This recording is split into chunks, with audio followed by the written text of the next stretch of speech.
You're watching 13 on Your Side. Welcome back. I am Val Lego, live once again from ArtPrize in downtown Grand Rapids at the Gerald R. Ford Presidential Museum. Gorgeous night out here, bringing you yet another look at another piece of art at ArtPrize that you can take a look at yourself as well. I am joined by the artist, Mandy Cano Villalobos. Love that last name. Rolls off the tongue. Your art piece is called Portions of Mine, and it can be found just across the street from the Gerald R. Ford Museum at the Public Museum. So tell me a little bit about this thought behind this Portions of Mine. Yes, so the work is a home-like structure, and the interior space is very much like sealed off from the public, and it's to be sort of reminiscent of what home is. And then the exterior piece, the entire like exterior of the work is for contributions from the public, so that they can contribute to like what does home mean to them.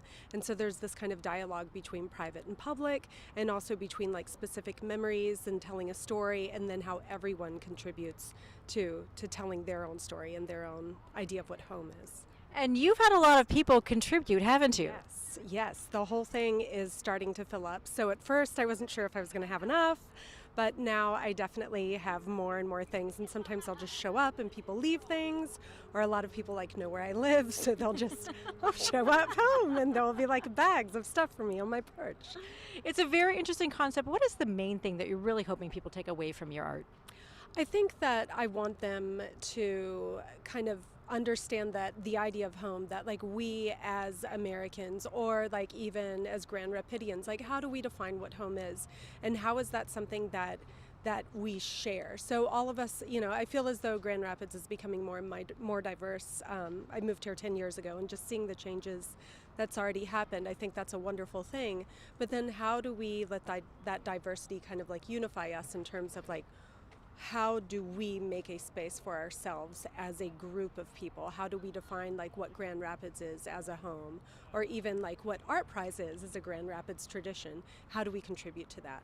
I just love how organic it is and how much it just involves. Everybody loves interactive art. They love feeling like they can literally be a part of ArtPrize. What is one or two of your favorite things that people have dropped off? So my top favorite was a box of ripped up photographs. So I won't tell who contributed these, but it's an older couple who is kind of downsizing, and in a way they're embracing this idea of like letting go of home. And so they took all of these old photographs that are theirs, that's their life story, and instead of just throwing them away, there's this kind of like departure state of like literally kind of destroying that moment for anyone else and setting it aside. So somehow I inherited that, and I OCD wise taped them back together. So like, You were just curious. You wanted to see what they look like, right? Yeah. But I think it's like beautiful to try to like salvage these broken pieces. Yes, I love that one. Yeah. Thank you so much for joining us. Your art is really unique, and I love that everybody can take a part in it. If you want to see it, once again, it is located at the Grand Rapids Public Museum. And of course, if you've been to ArtPrize, we want to see your photos of everything that you have taken in, because we love to see what you're doing here at ArtPrize. All you have to do is text the word ArtPrize to 616-559-1310 and just share those best photos that you have. You can also see complete coverage of ArtPrize, including links to maps to all of this year's exhibits at 13onyourside.com/ArtPrize. And our ArtPrize coverage continues at 5:30. Many of the exhibits this year spotlight rising concerns in our community. Coming up, we'll spotlight one that focuses on our kids who are about to age out of the foster care system.